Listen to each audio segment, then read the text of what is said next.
4th of July from Brian from Brian's Budget Bonsai. You caught me in my natural state, which is lawn mowing dad. And my lawnmower is now, I've been having to leapfrog my batteries on my electric lawnmower because the grass is long and the grass is wet still because I'm trying to do this earlier in the morning.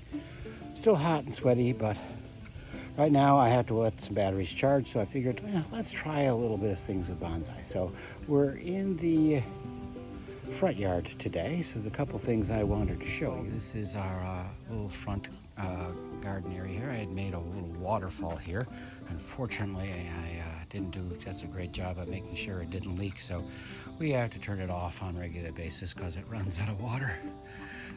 These are some holly bushes that we got that came with the place when we bought it. I have been trying to do something similar to bonsai techniques on these, creating pads. They're a little overgrown. There's a Japanese maple that I planted back there that I will try to keep small and pruned up, keep it away from the house.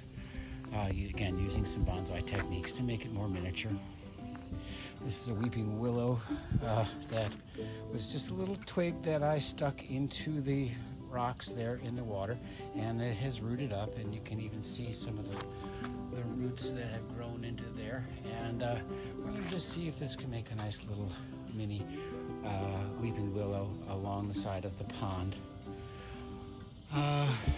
And kind of the same thing going on over there. No water feature, but kind of try to see if we can make some of those holly bushes look a little bit more like giant bonsais. But the real reason why I wanted to start out here was this. This is the ornamental peach that I had mentioned before. We've had it for a couple years in here, and this is the source of those peaches that I have in the back that are going to be bonsais. And two of them are cuttings from suckers that grew up from the rootstock, and the other ones with the purple leaves are grown from seed from the peach fruit there. The peach fruit is not edible, but the seeds are viable.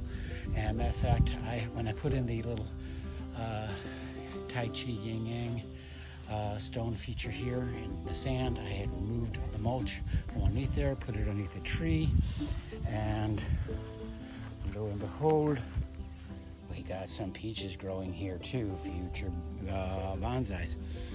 But what I'm going to figure today, being the 4th of July, I thought I figured a good thing to work on, show you guys, was pruning up peaches. So peaches on the 4th of July is always good. Okay, here they are, folks. All of my peaches. Millions of peaches. Peaches for me. Millions of peaches. Peaches for free. Well, they're not millions of peaches, but we do have a lot of peach trees, and they all were free. So this song still applies. But, so what I'm going to do is prune up all of these. Most of these things just basically just need a quick little trim. Nothing too elaborate. So we're going to go through these boom, boom, boom, one right after the other. First of all, I'm going to clear off the bench, and we'll start with the biggest one and work our way down to the smallest ones. All right, sound good, everybody? Okay, so first one here is one that was a cutting from the rootstock. You can tell because it has the green leaves, not the purple leaves. This was obviously different from where the original one was, the upper stock there. So again, we're going to give this a haircut here. I'm going to go down with, see if we can have downward facing or outward facing leaves, so we can do directional pruning. Try to prune things so that they go the direction we want. This was heading in this direction, so this leaf will hopefully point it back out towards the front. And this is the front of the tree, not only because it's got a frog relaxing in front of it, but I put a little wire here to kind of let me know that this is the front. This is where I want to see most of the things grow. So we're just going to see if we can just keep pruning things back here, all these long shoots down to 2 leaves to hopefully get 2 branches. And even if we get 1 branch, because we chose which leaf to prune to, I'm going to go back a little more on that one. Again, leaving a little bit for dieback there. You're always going to get a little stub of dieback.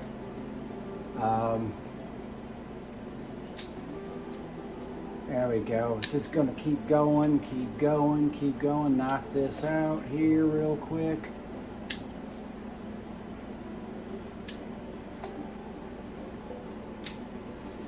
There we go.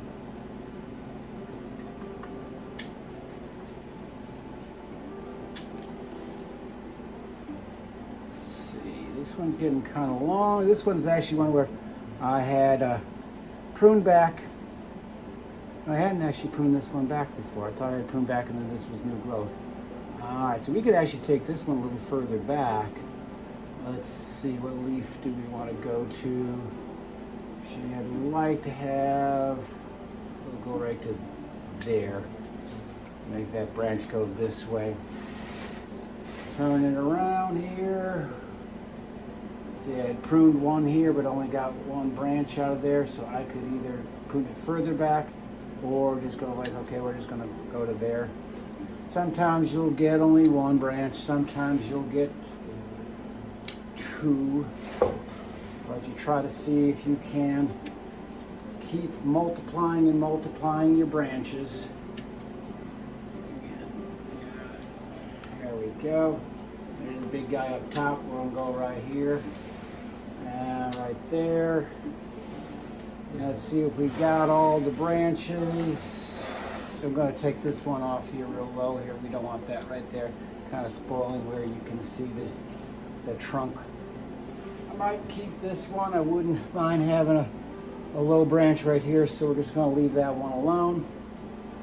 And I am using today. I decided one of the other things, I didn't just buy the sheep shears, I also bought a nice set of bypass pruners from Ironwood. Give them a try.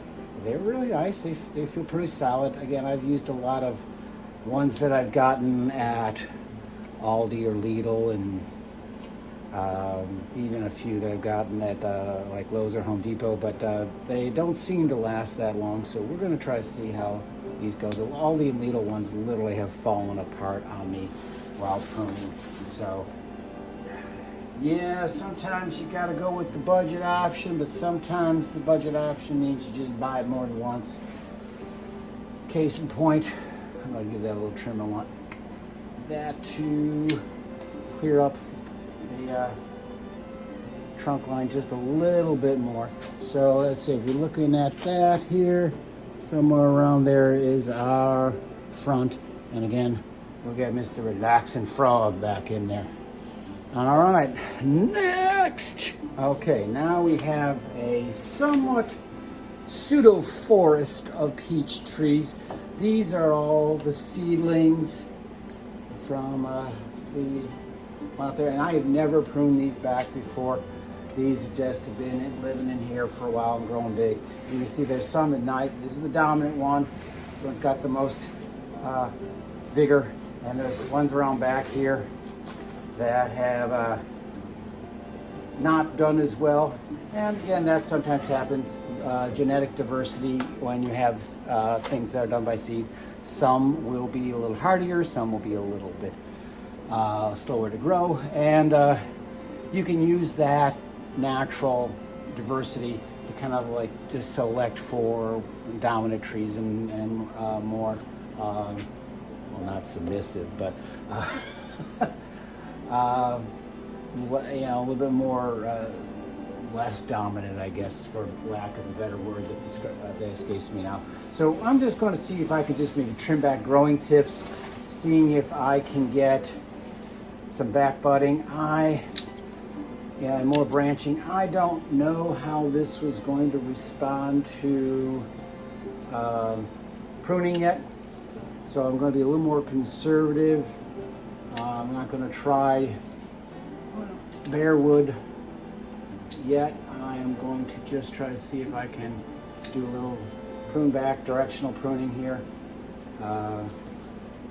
Seeing if I can get things to go in the direction I want them to, or just give other things more space to breathe. Gotta all get the sunlight. So there's a few pruning stubs. I may have pruned this before. I don't know. This branch is a little low. Gonna get rid of that. Same thing with some of these down here. If we're gonna make this kind of a forest planting, we don't need really low branches. Now, if I was gonna make these individual plantings, in there a little bit and then trim that back, I would want the lower branches, and I'd also want maybe some movement a little further down. But right now we're just gonna go with, this is going to be kind of like a peach forest, which, you know, you don't really have peach forests, you have peach orchards. But I don't know, they got kind of like a little palm tree feel to them a little bit here. So I'm gonna cut back, there's some leaves back there. I'm gonna cut that back to there. And I might cut that back to here. Again, kind of going out with some of the lower branches. Get that was there. I know, I said I wasn't going to be too radical with these, but the more I looked at it, the more I saw room for some improvement on some of these things. Again, we're talking about this right here. Look, you know, it's pretty straight, but same thickness, but we got a little branch here that goes down, and that's thinner. So if we prune back to that, this will be the branch that will extend out. And again, you'll have a little bit of taper. All right. You know, in future repottings, I might decide to straighten this out. You might even eventually be able to put some thicker wire to kind of give this thing a little bit of motion. Again, that's a thought for another day. You know, see if that was straightened out a little bit. That might make that a little bit easier on the eyes. Again, don't know much how well this was going to respond to things like wire, pruning, things like that. So, yeah, part of me is tempted to maybe throw just a little coil of wire on there and see if I can straighten that out. Put a little bit of curve in that straight chunk. Let's see, let's do our first wire application. Okay, now you'll see my wire caddy that I made. This was originally a little magazine rack, again, bought at a thrift store. Frankenstein with a little rolling, I don't know if that's necessarily a rolling pin, but definitely like it was part of I think it was for like craft paper or something like that, or a rack for craft paper, which I Frankensteined it together. And for this, I think I'm going to use one of my thicker wires, because that is a fairly thick trunk and it's a little stiff. So I'm going to use, oh, there we go, get back in there. Some thicker wire, and kind of just eyeball about how much I need. Give that a cut. There we go. And if you are wiring branches, you want to go what's known as the two-branch principle, where you wire one branch to the other, and then they both serve as each other's anchor. But when you're wiring a trunk and you don't have anything to really wire to it, you use the soil and the root base itself as a anchor. This works best on an established root base. So basically you kind of just go stabby into the soil there, and then we're going to try to do a coil here. Now there's a lot to go learning how to wire, and it does take a lot of practice to wire. Your first wiring jobs are always going to look sloppy, and even sloppy wire work does work. But it's one of those things that the more you do it, the better you get at it. And again, it's not even 100% necessary to wire. Lots of people do the grow and clip method. Tom of Grow and Clip Bonsai for Seniors, I mentioned, doesn't use any wire. Obviously, it's right in the name. Nigel Saunders of the Bonsai Zone is famous for not using wire and just using grow and clip, and he's a very patient man. But some of us want to kind of say, well, I would really like you to do something else. There we go. So I didn't try to put too much of an aggressive bend in there, but let's look a little closer. You'll see it's just kind of a little gradual bend. I don't want to make it look too artificial, but I also don't want to make it look like a stick in a pot. So bonsai is a tree in a pot, and quite often our trees look like sticks, so you end up having a lot of sticks in pots. But I figured give this a little bit of flair, see what happens. Just have to keep an eye on it. I didn't wrap it too tight. There is some gapping in here. You know, a perfectionist in the wiring department would say, oh yeah, you shouldn't be able to see any air between your wire and your tree. But I figured this is holding it in place. It's giving it a little room to grow. Maybe it won't scar up as quickly if I'm not as diligent about taking them off. All right, next. Okay, another cutting from the root base of the tree. This one's a little younger. Both this one and that first one I showed you actually spent the first years of its life in the growing bed, just allowed to kind of grow wild and get thickened up. I think last year I took the previous one, the first one I showed you, out of the growing bed and potted it up. So that one's been in a pot for 2 years. This has only been in a pot this year. See, I've got some stones down here to weigh its base down so it didn't get blown up, and accidentally knocked out of its pot until it can establish its roots in here. A lot of people will wire their trees into the pot, and that is a perfectly good way of doing it. You know that once you've wired that in real good, that's not going to go anywhere. But it does require extra holes in the pot if you haven't drilled those holes yet. But also just putting some rocks at the base will keep it from getting blown out. All right, so first thing is we've got a dead branch. All right, so we are going to see how good these ironwood pruners work on a nice thick branch like that. I'm going to try to see if I can prune it down to the collar right there to help with the healing.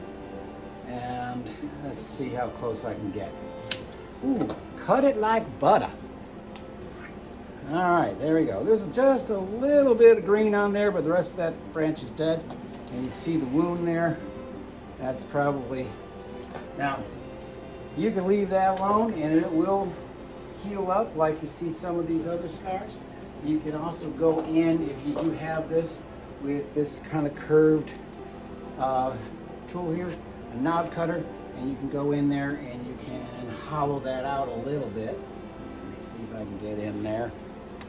This is a great view of the back of my head and my arms. But let's see.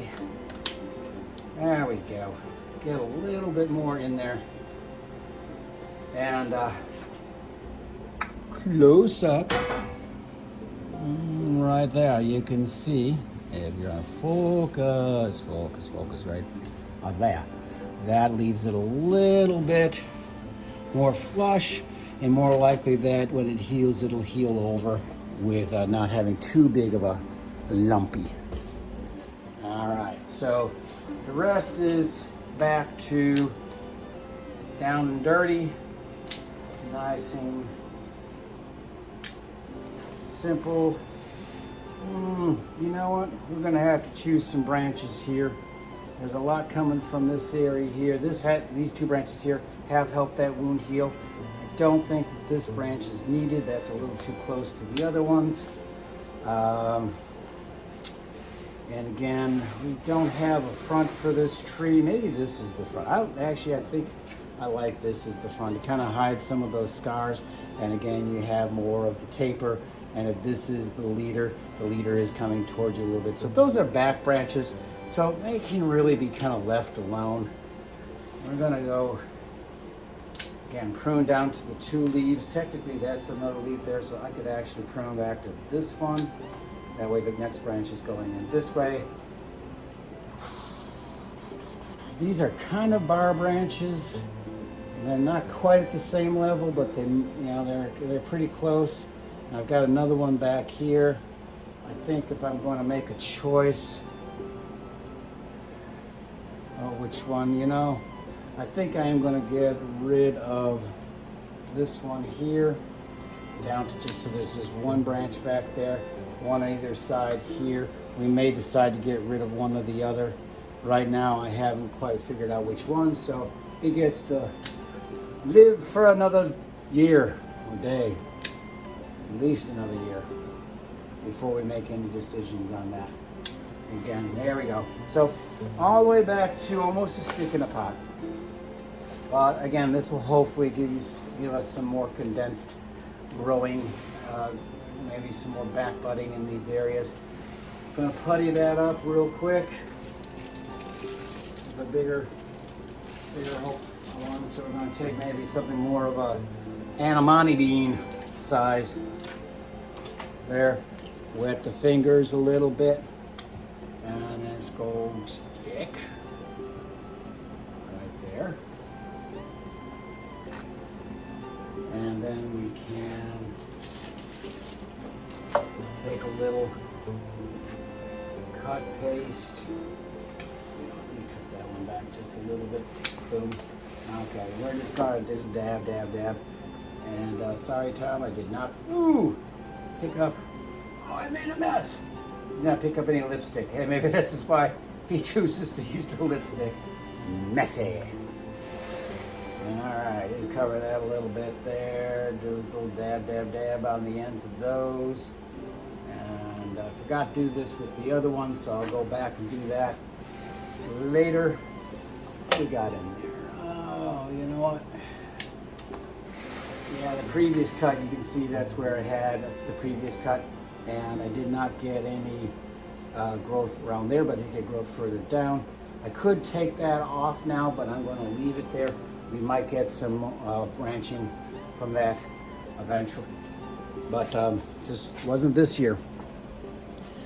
Next, and we're back. I had to clean up some of the carnage. Hats off to Blue Jay Bonsai with his carnage cam. I did not take a carnage cam, but I was getting plenty of cut-offs that were just kind of like piling up here. And I actually buried some of my tools in them. So I had to straighten out here a little bit for this last one. This is actually, as you see, there's 2 of them grown in smaller pots and put onto a larger pot. This allows the roots to escape, and you can see that that has got a lot of roots that have grown into the smaller, into the larger pot. This allows these to be a little bit more vigorous, and actually, I didn't even see, there's a third one in there. Okay, so these have grown all the way into the roots. So, what I'm going to do is I'm going to separate these. Where is the root cutting one? You know what? We're done. We're going to use good old kitchen scissors that have decided not to be kitchen scissors anymore. No, I didn't steal them. My wife told me I could use these because she got new ones. And we're going to see if we can cut the roots away from the soil there so that we can separate these pots. This one isn't too bad. This is where here we go. Whoa, this one's a big old root. Oh, come on. Yeah, maybe this isn't strong enough. Ah, we go. Yeah. That one was a little bit more aggressive in there. It's an interesting pot that didn't drill any holes in the bottom of it, though. It looks like it is suffering from a little bit of frost damage with some chipping away of the glaze. But this particular one had its own drainage along the sides. It was supposed to make it look like, like a ceramic version of a strawberry container that you would get, like, you buy your strawberries at the store. And having this as the drainage. I actually got like 3 or 4 of these that I found. A couple different sizes, a couple different colors. And they were a nice little addition. I've got some screening in there to keep the soil from falling through there when it was young. But now we have 3 more little ones here. So back to the regular pruners here. Again, let's start with the one that's in the little bonsai training pot. And he's tiny, so we're not going to do too much besides give him just a little bit of encouragement to make more branches. We're not going to get aggressive, and we'll actually just leave him, or her, we don't know. I didn't look, I didn't ask. So, see if we can get it to just have a little bit more branching. It's a little tiny one so far, but again, it's early on in its life. Okay, now we're going to use this one of the little purple pot here. There we go. You don't see too many purple bonsai pots, but there is something I've heard, something that's called the Purple Pot Society, which is I believe from what I was heard, it's kind of like a women's club for bonsai.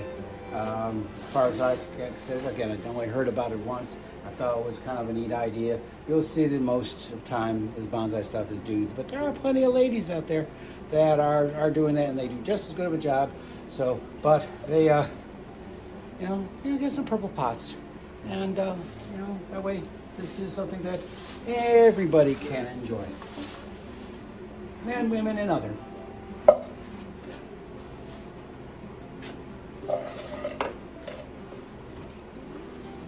Okay, so this one's got a nice little curve to it. Got a couple branches. I'm going to take off this one because it's kind of like on the, well, it's maybe not. Well, usually you don't like to have branches on the inside of a curve. You like to have branches on the outside of the curve, but sometimes you get what you get. I'm going to leave this branch. We may eventually decide to like move this down or something like that. But we're just going to go right between there and there. Technically, you could get branches at any of these little old leaf scars. Whether or not you're going to get one, well, that's only time will tell. See these little leaf scars here? Every one of those has a potential bud in it for another branch. And if you really wanted to, say you didn't want this kind of long curvy trail, and you're like saying like, you know what, this is where I want my tree to be, you could technically just cut this off here, and then this would be your tree starting there. One of the things about having long thin branches, long thin trunks like this, is it does make the tree look younger. Well, it is a younger tree right now.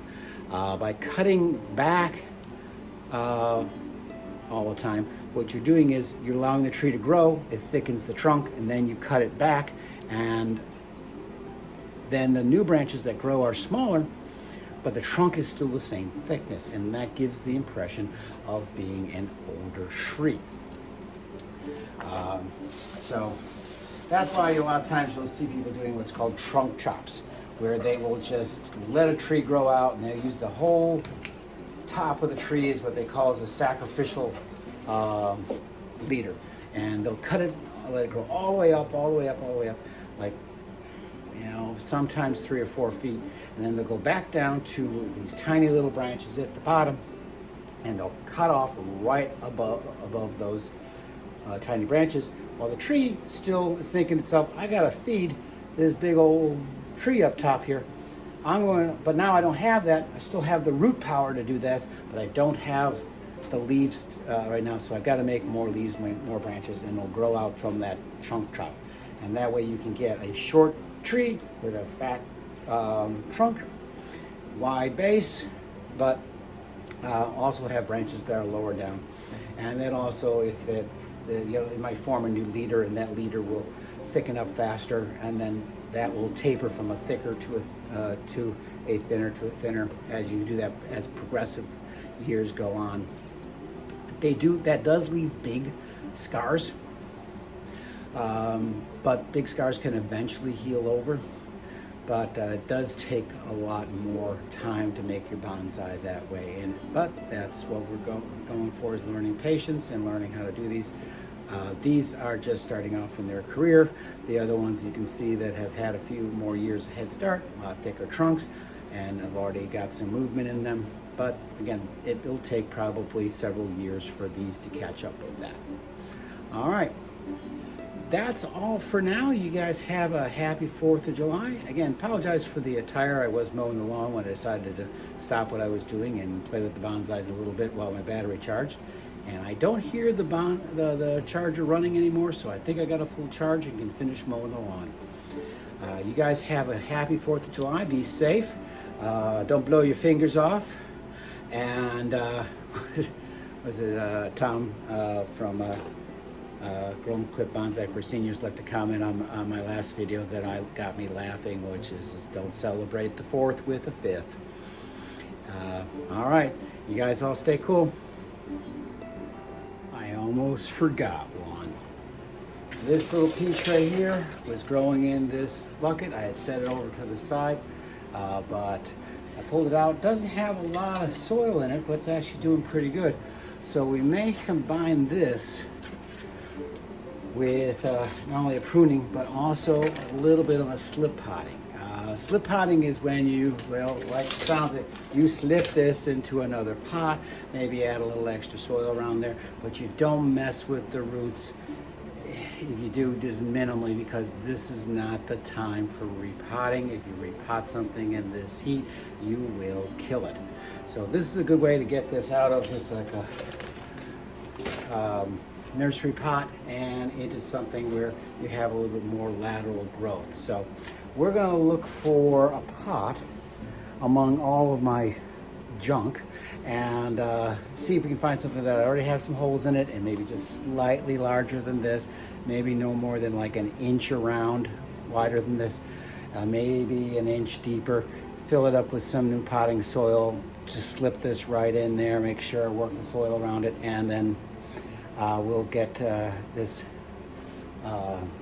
back out there, but with a slightly larger pot and a little more room for its roots to grow. It's been growing actually pretty good, considering that's all the soil it had to work with. And just a plain old black pot. But just a sec, let's see what we can find. That actually didn't take long. It was the first pot I picked up. Again, just a probably a cooking pot or a casserole dish at some point, ceramic. Got a hole cut in the bottom. No really room for, no wire holes right now, so, but this doesn't really need wiring into there because it's already got its root base and that's just gonna sit right in there. So let's prune it up first, then pot it up, and then moving on. Yeah, I'd already put most of my pots away and I found an empty spot. I'm like, wait a second, there was supposed to be another peach tree there. Where did it go? You never worked on it. All right, so, okay, let's see, we already got a nice curvy trunk there. So we're gonna use this, again, just that kind of directional pruning. Get this trimmed up a wee bit. You can see there's a leader that had died off. We got a lot of branches at the top. And very nice. Probably the lack of big soil has probably kept the internodes on that fairly short. So we end up having a little bit of curve, but then we got like 4, maybe if you kind of count that, 5 branches at the top. We probably won't need all of those, but I'm not ready to get rid of any of them yet because I don't know which one I'll want. And This is still really young in the tree's life, and we don't know which one of these are going to really kind of take off as the natural leader. This one's probably my best bet, and that would be nice because that kind of goes off in this direction here. And yeah, but that next prune will also throw a branch in this direction, which will kind of counterbalance the fact that this tree goes this way, and then would come back that way. We might be able to use this as a branch. Any of these could actually form branches too. If anything I'm probably going to get rid of, it'll probably be maybe this one. Well, this one there. Well, again,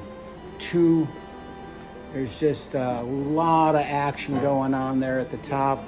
Again, this was the leader that had died off. So we got 3 branches popped up from that one, and maybe 2 little smaller branches back here. So 5 branches from one spot is a lot.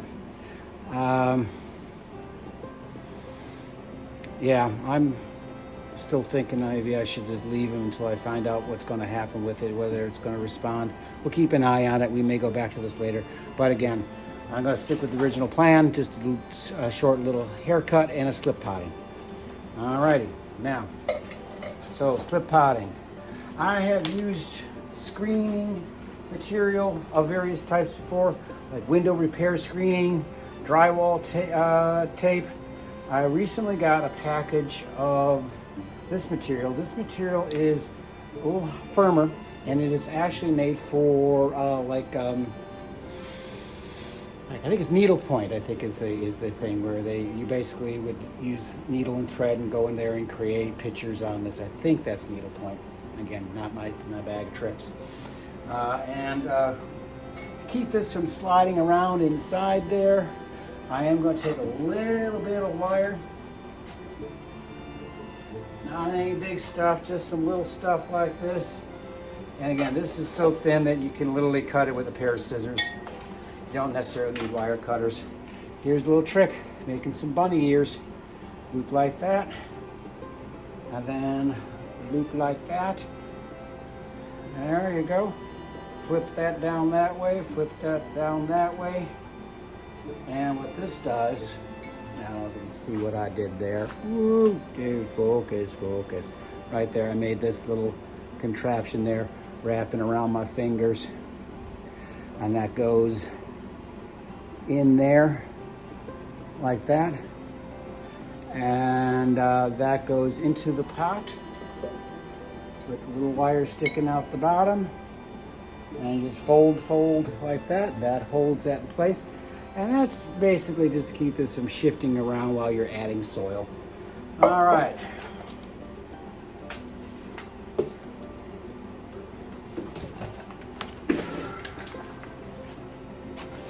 The first appearance of this bonsai soil pot. All right, so when I sift my bonsai soil, make my mix in the spring. Usually it's actually late winter because preparing. If I wait to spring, it's too late. Late fall, winter, I start mixing up some soil for the next year. This is my medium grain stuff. And again, I've used some Japanese words for the different sizes. Kimono, Shohin, Kifusho. Basically, your medium to large bonsais. The other ones, small bonsai, those are mame or shohin. Those are usually those other small little pots I had, kind of like they hold in the palm of your hand. Those are usually what those things are. You can hold the pot in the palm of your hand. It's probably a shohin or a mame, or smaller, or extra small. There's even some bonsais that are like almost like thimble size, and those are hard to keep alive. All right, so 2 scoops of this in the bottom. Kind of push that in. I'm not working the roots at all. I don't want to disturb those roots, and gonna just. There we go. Just kind of filling along the sides.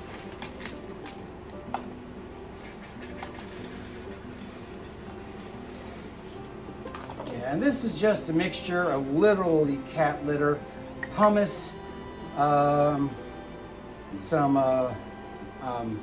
lava rock, and some perlite. That's what I'm using this year. Is the first year I've used the pumice and the lava rock. I have in the past just used either safety zorb or non-clumping, non-scented clay cat litter. Don't use the scented stuff. Don't use the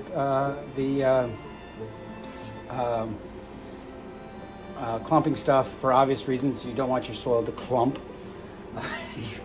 But also, the non-clumping, non-scented stuff is the cheapest. But also, that's basically the same stuff as safety zorb, which is used to absorb oil spills. You find that at automotive stores. You can find, this is what we use for our cat, but not for our bonsais. We've got a separate bag, is already no longer with, but yeah, basically it's the cheapest cat litter you can find. In the background, I'm hearing Sophie go at her squeaky toys. That's funny. Lately, I've been hearing people using what's called chicken grit, which will be available at an agricultural agricultural store, as an additive to bonsai soil. Basically, anything that's going to, not break down too easily, hold water, absorb oil,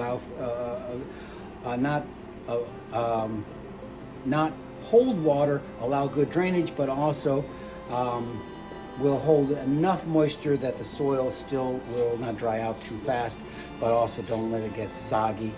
You have to have that balance between water retention for the roots, obviously, to absorb that water, and water drainage, which is why the granular material, especially things like the cat litter, absorbs the water, but it's not going to then become a big old mushy mess. Sometimes when you get those organic, a lot of organics in your soil, it can become a big mushy mess. There is a little bit of pine bark in here too, I should add. That also adds a little bit of organic material, a little bit of moisture retention, but again, doesn't hold the water too much, allowing the roots to get so soggy that they rot. And I was one that always put a lot of, kind of like maybe mixed a little bit of the granular stuff with just regular potting soil, and that worked for some plants, but it doesn't work for a lot of them. And you can always water more to keep the granular soil wetter, but if you've had a lot of rain, it's hard to unwater them, and if they stay wet for too long and they don't have good drainage, you can end up getting some of the roots rot, and if it gets bad enough, it can kill the tree. Best case scenario is it only slows its growth. But basically, you should never take a pot out of a tree out of a pot and then have the soil smell bad. If it's stinky, the roots are rotting. So it's, but it should always be nice, clear, and a lot good. And the granular soil allows the roots to just have one big thick root with all the feeder roots at the end. It hits the granules and bifurcates. So you end up having a fine mesh of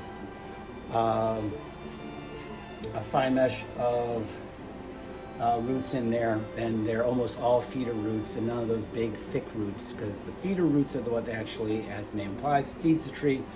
The thick roots are good for anchoring a tree, but in soil, that's usually what happens, is it has a big old taproot as an anchor as it's growing, but we don't want big old taproots, and we don't want a thick root that will just encircle the pot.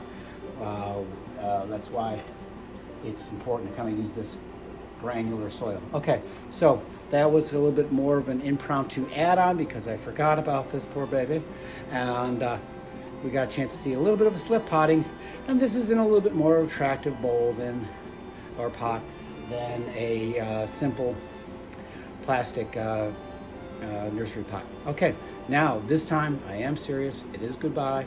Have a happy 4th, and all the stuff I said before. Be cool.